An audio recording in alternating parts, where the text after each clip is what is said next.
Unbox Therapy's coverage of CES 2014 is brought to you by Squarespace.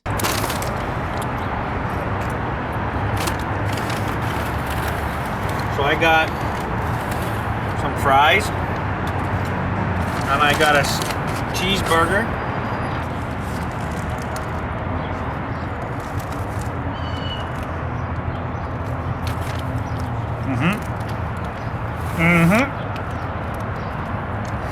I'm gonna hit it with the milkshake now.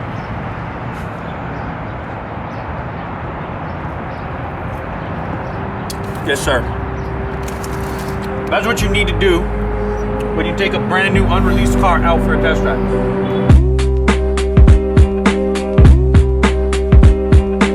Right now it looks like we're going out to the desert or something.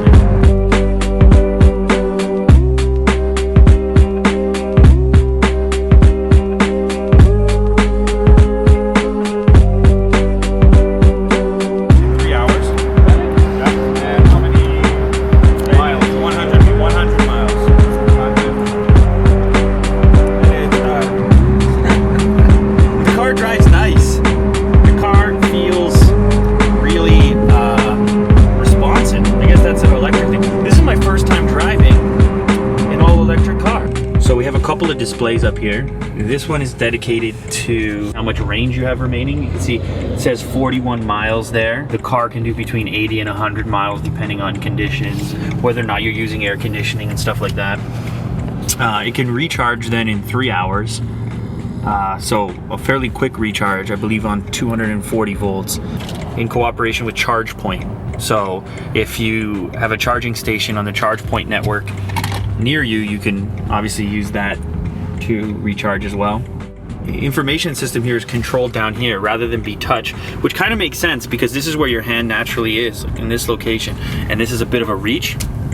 And so by turning this dial here, I can effect changes up on the display here, and you have a D-pad as well as a menu button. This menu button will bring up, you know, multimedia stuff, navigation, Bluetooth for your phone, etc. And you just click down to select a particular one. And I thought it was pretty cool when the hotels actually showed up. You can see them over there on the left hand side. If we go down this strip, it'll probably be even better looking.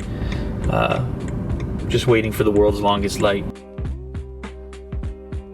The whole car, the whole concept here is to have as renewable materials as possible in use.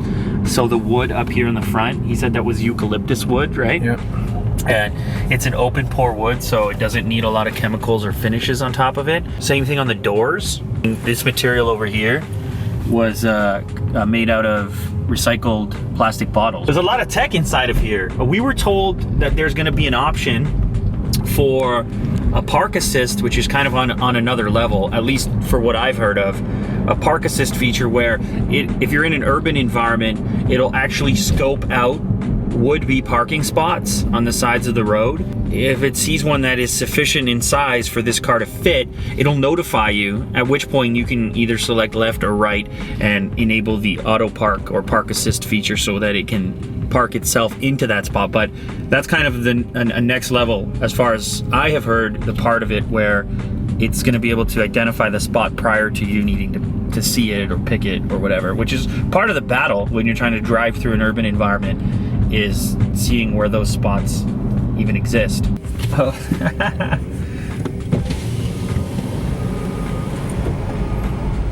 So yeah, the car is gonna be $41,000 to start.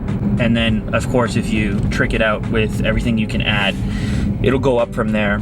Obviously there's more and more sort of activity in the all-electric space, and it appears to be bringing prices down. But in terms of fit and finish and quality inside, it feels like a BMW. The interior space, see if you can show them the back seat. Like, yeah, I was told that the interior space is equivalent to a 3 Series BMW. So a reasonable amount of interior space and a lot of headroom. Like, I'm 6 feet tall, and I'm nowhere close to that headliner. There, and the window there actually gives you a perception of even more space, so you don't feel cramped in here at all, even if you're a slightly bigger person. when we were back at the In-N-Out Burger, we got all kinds of people paying attention to the car and seeing it and being like, what is that? It looks so unusual, etc. Mostly like really positive feedback. The entire frame of the vehicle is actually constructed using carbon fiber and aluminum. So most of the body is carbon fiber, and back at the convention center, you can actually see just the body, the frame identified, and it's amazing how much of it actually is carbon fiber. And that's been decided on. They've chosen carbon fiber for a couple of different reasons. It's strong while still being lightweight, so it gives the car a better level of efficiency than if they had have gone with traditional materials. And then on top of that, it's a relatively renewable material. Oh, another thing I forgot to mention that happened when I first got into the car was somebody pulled up really tight behind me, or was trying to get in, and it was identified on the screen that there was an object really close to me. So it has proximity sensors all around it, and it was actually really cool and really responsive. As soon as I pulled away, it removed that sort of warning. So it didn't need to be prompted. Like, I didn't need to turn it on, or it wasn't only when I was in reverse or anything like that. It's the same interior space as the 3 Series, with a much shorter wheelbase because the volume is up instead of out. That's nice. I'm gonna take a picture with the doors open. Yeah, it's a cool shot.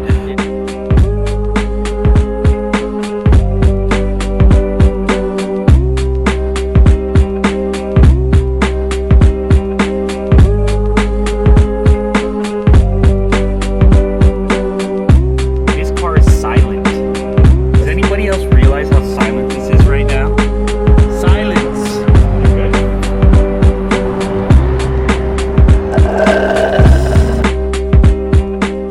Squarespace apps for mobile offer up some of the amazing features that you're used to on the web interface, except this time in your pocket, completely redesigned to take advantage of a touch interface like you'd have on your iPhone or iPad. You can access things like blogging tools, metrics for tracking the performance of your website while on the go. There's a portfolio app for sharing your portfolio with others in a very beautiful and streamlined fashion. It will access the photos that are stored back in your gallery on your website. So there you have it, an awesome mobile package to go along with the great web development tools already available via squarespace.com.